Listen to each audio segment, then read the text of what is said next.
சேவகன் இளமை கலைஞன் இவனே சேவகன், சேவகன் கடமை தலைவன் இவனே சேவகன்.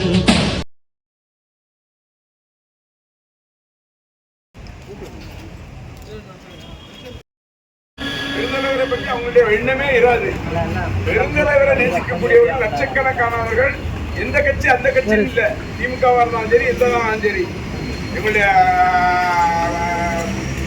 முன்னாள் முதலமைச்சர் முத்தமிழ் தலைவர் கலைஞர் அவர்கள் காமராஜர் இறந்த உடனே உடனடியாக அந்த மலையோட மலையா கிண்டியில மழை பெய்கின்ற போது தலப்பா கட்டிட்டு போய் தன் தகப்பனுக்கு எப்படி அடக்கம் செய்வோமோ அந்த வகையில செய்கின்ற வகையில அங்கே கிண்டியில அந்த அடக்கத்தை ஏற்படுத்தினார்னு சொன்னா எல்லாரும் கலைஞர் மட்டும் இல்ல, எல்லாரும் பெருந்தலைவர் மதித்தாங்க.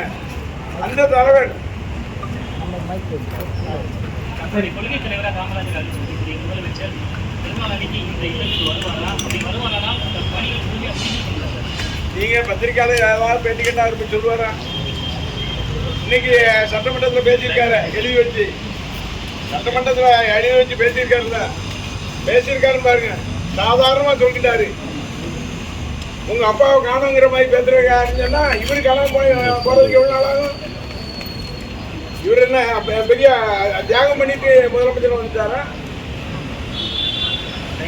கலைஞர் தளபதி மு.க. ஸ்டாலினை பற்றி பேசுறதுக்கு என்ன தகுதி அவருக்கு இருக்கு? அவர் பட்ட இது சாதாரண பாரா? இன்னைக்கு சட்டமன்றத்தில் அவர் மிரட்டினா அந்த திமுக பயப்படுமா? விசா காலத்தில் பார்க்கலையா திமுக? அந்த விசா காலத்தையே பார்த்த திமுக இவருக்கு பயப்படுமா?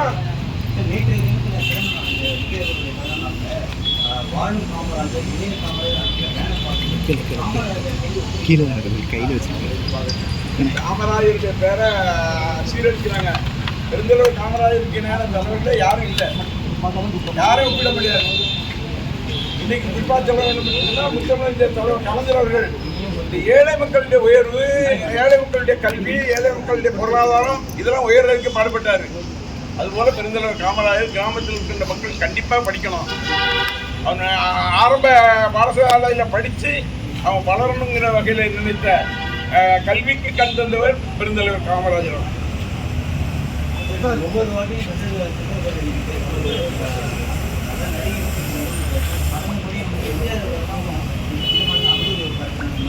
ஏங்க எம்ஜிஆருக்கும் இப்போ இருக்க முதலமைச்சருக்கும் ஒப்பிட முடியுமா? எம்ஜிஆருக்கு சாதாரண நாளா? அவர் செய்திருக்கிற தியாகம் சாதாரண தியாகமா? அவர் வாரி வழங்கியிருக்காரு. அவர் சம்பாதித்த பணத்தெல்லாம் ஏழைக்கு வாரி வழங்கியிருக்காரு. அவர் சாதாரணமாக தான் அவரை ஒப்பிட்டு பேசிருக்கலாங்க. அவர் எவ்வளவு காலம் திமுகவில் இருந்தாரு? அவர் தேர்தலை சந்திக்கின்ற போது பரங்கி மலையில மாவு கட்டோட துப்பாக்கி கொண்டு பட்டுல வந்து தேர்தலில் நின்னாரு. அதுக்கு முன்னால எம்எல்சி இருந்திருக்காரு, கழகத்துடைய பொருளாளராக இருந்திருக்காரு. அவரு இந்த இயக்கம் அண்ணாவே சொன்னாரு, விருகம்பாக்கம் மாநாடு நடக்கு, திமுக மாநாடு. அந்த மாநாட்டில் சொல்லும்போது நான் இத்தனை கோடி தான் தர்றேன்னு சொல்லி எம்ஜிஆர் அவர்கள் பேசுகிறாரு. ஒன்னு அண்ணா சொல்றாரு, தம்பி ராமச்சந்திரன் இவ்வளவு கோடி தர்றேன்னு சொன்னாரு. தம்பி நீ கோடி தருவதில்லை, உன்னுடைய திருமுகத்தை காட்டு, லட்சக்கணக்கான ஓட்டுகளை எனக்கு பெற்றுத்தா என்று தான் சொன்னாரு. தவிர அப்பேற்பட்ட எம்ஜிஆரை கொண்டு இவர்கிட்ட கொண்டு ஒப்பிடுவீங்கல்ல.